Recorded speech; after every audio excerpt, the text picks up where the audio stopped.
This is a real quick video of my teaching setup. For my camera, I'm using a Logitech C922, which is kind of a mid-grade camera. It's able to do 1080p at 30 frames per second. It's really rare that you'll find students with devices above that resolution, and you probably wouldn't want to do a 4K webcam anyway. Except Logitech does have some 4K cameras which function well in low light situations. That's not true for the 922. You're going to have to augment your camera performance with lots of extra light. And when you're doing your lighting with a very basic setup, you want to have one light in front of your face at about 45-degree angles from where you're going to be sitting. That way you don't get nose shadows. You don't want to have a little Hitler mustache from only having a light above your head either. That'll give you a really nasty nose shadow. So I actually don't even use my overhead light when I'm teaching. But I do have both of these lamps I got off of Amazon, and I've upgraded the bulbs that are in them. These are super bright and 400 watt equivalent to an incandescent. So these are LEDs that have an equivalent output of about 400 watts.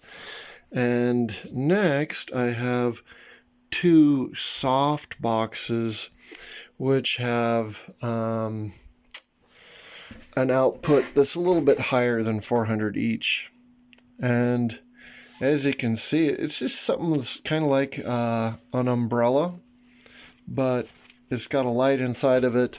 It's reflective on the inside of this, and I can angle these around if I want. Right now I have them shooting straight up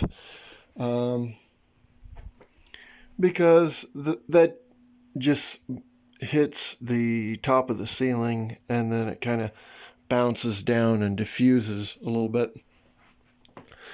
If you're working for some of the more advanced and frankly higher paying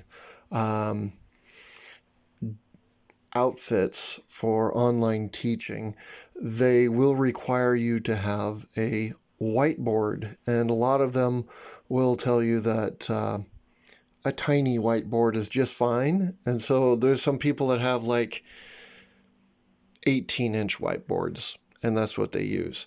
I'm used to teaching in a big class, and so I actually spent quite a bit of money to go ahead and get a full-sized whiteboard off of Amazon. And I don't remember the exact size of this, but everything you see in this video, I'm going to be putting product link descriptions into my video description, so you can find it on Amazon. And when it comes to whiteboards, one of the features to look for is it's magnetic, it's double-sided, it's big, and you want to have a locking mechanism down at the bottom. Otherwise, if you cheap out and you don't get one that has a locking mechanism, you're going to find that you're trying to write on it and it's moving away from you because you're pushing it with your hand as you write. So it's moving away from you, and then you have to retension it but it takes time to tension it, right? To loosen it up and then make it tight. You don't want to have to stop in the middle of your teaching flow in order to do that. And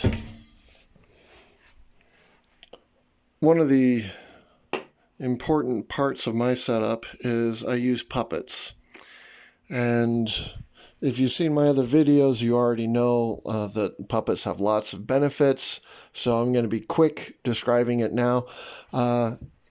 Essentially, with a hand puppet, you have two English speakers who speak the language perfectly and can converse with each other directly. So it allows you to use words like me and you. So switching between first and second person and doing that smoothly with an easy demonstration that's just natural. It's there's going to be a lot of situations where it's way easier to demonstrate something than it is to explain it. You don't want to just go blah, blah, blah, blah, blah when you're teaching English. It's easier to show. So that's where the puppets come in. Also, students pay attention, and you can do funny stuff with them. So it makes your class more engaging, more interesting.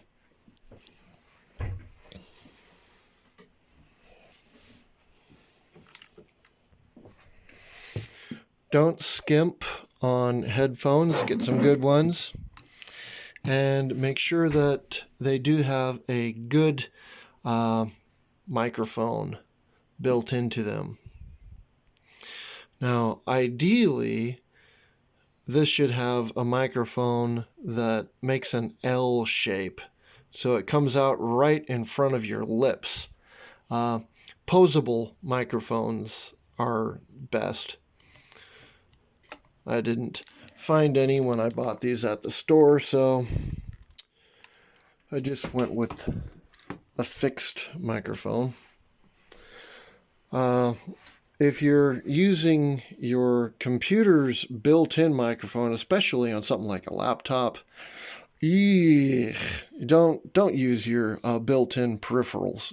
Your built-in webcam is going to be really crappy, so buy a proper one so you get good resolution, good color depth, and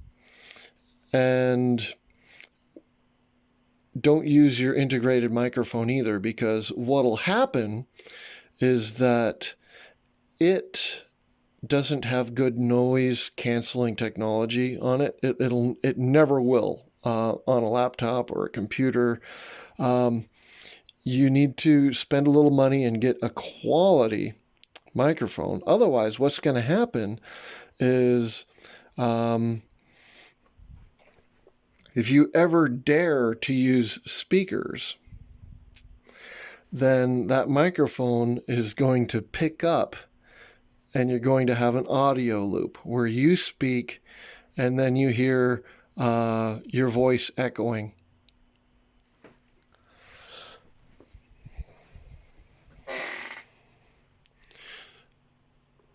I went all out and spent quite a bit of money to get a blue microphone.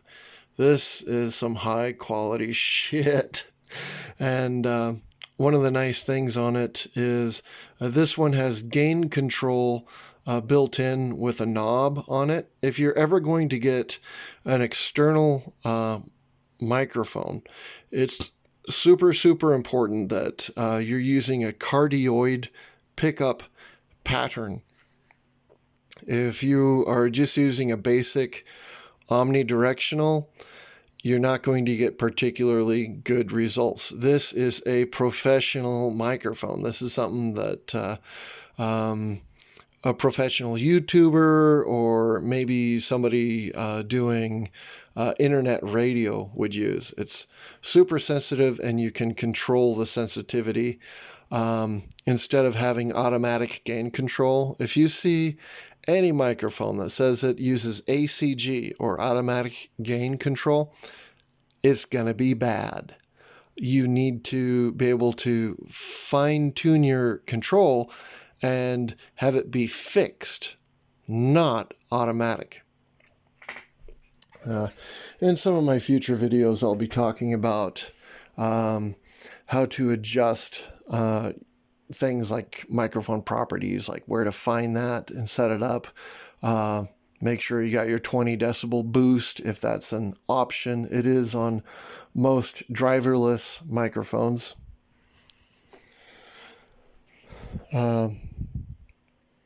This one works driverless, which is nice. That's a really good, important feature to have. You want your as many of your peripherals to be driverless as possible. That makes them plug and play, but it also means you're not going to have problems if you get a forced Windows update that conflicts with your drivers for some problem. You're not going to have a sudden situation where you can't teach class now because you have an equipment problem that you are totally unprepared to handle. With plug and play, you're always prepared because your equipment always works